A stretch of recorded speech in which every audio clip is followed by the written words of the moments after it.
احد کی لڑائی میں مسلمانوں کو اذیت بھی بہت پہنچی اور شہید بھی بہت ہوئے۔ مدینہ طیبہ میں یہ وحشت اثر خبر پہنچی تو عورتیں پریشان ہو کر تحقیق حال کے لیے گھر سے نکل پڑی۔ ایک انصاری عورت نے مجمع کو دیکھا تو بے تابانہ پوچھا کہ حضور صلی اللہ علیہ وسلم کیسے ہیں؟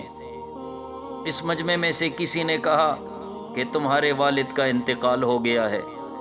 انہوں نے انا للہ پڑھی اور پھر بے قراری سے حضور صلی اللہ علیہ وسلم کی خیریت دریافت کی۔ اتنے میں کسی نے خاوند کے انتقال کی خبر سنائی اور کسی نے بیٹے کی اور کسی نے بھائی کی کہ یہ سب شہید ہو گئے تھے۔ مگر انہوں نے پوچھا کہ حضور صلی اللہ علیہ وسلم کیسے ہیں؟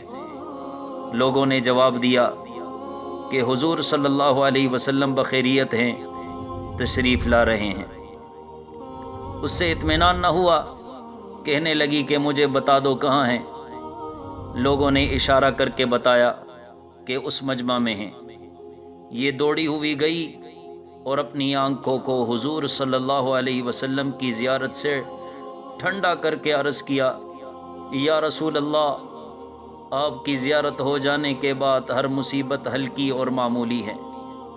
اور ایک روایت میں یہ بھی ہے کہ حضور صلی اللہ علیہ وسلم کا کپڑا پکڑ کر عرض کیا کہ یا رسول اللہ، میرے ماں باپ آپ پر قربان ہوں، جب آپ زندہ و سلامت ہیں تو مجھے کسی کی ہلاکت کی پرواہ نہیں ہے۔